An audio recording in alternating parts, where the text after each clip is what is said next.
Jihad in the news is often translated to mean holy war, but holy and war are both English words with Latin origins, so it probably doesn't mean exactly that. According to Google Translate, the individual words exist separately in Arabic. So what is jihad? Does it refer to a set of conflicts, like how the Crusades refer to a set of Christian holy wars? Nope, it does not. So why do they need the extra word jihad to describe a holy war? Does it even mean holy war at all? Well, the short answer is no. What jihad really means is struggle. It's a major religious duty that many consider to be the unofficial sixth pillar of Islam, right below self-control, giving to the poor, and visiting Mecca. Technically, jihad means a struggle in the way of Allah.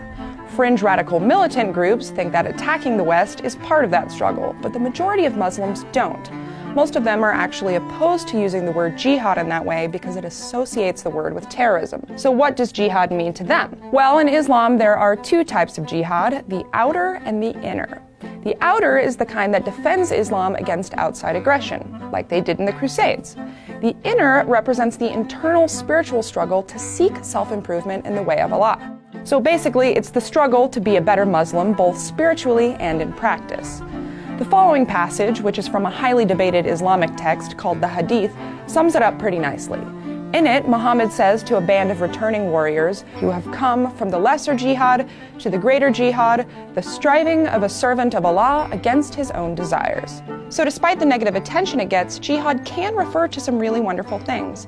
There's even a website called myjihad.org that highlights good jihads, and it's part of an entire online movement devoted to taking the word back from Islamic extremists. Even Twitter has gotten in on it with a hashtag #myjihad, where people tweet about their good deeds or positive struggles to help better themselves and their communities.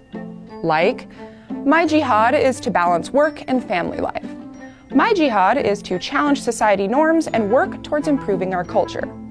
"My jihad is to keep the air in my country clean." And finally, "My jihad is trying to appreciate the jihad in a place where the jihad is misunderstood." So see, it's really not as scary a word as you might think. It doesn't mean holy war, and if that hashtag is any indication, it has the power to change the world.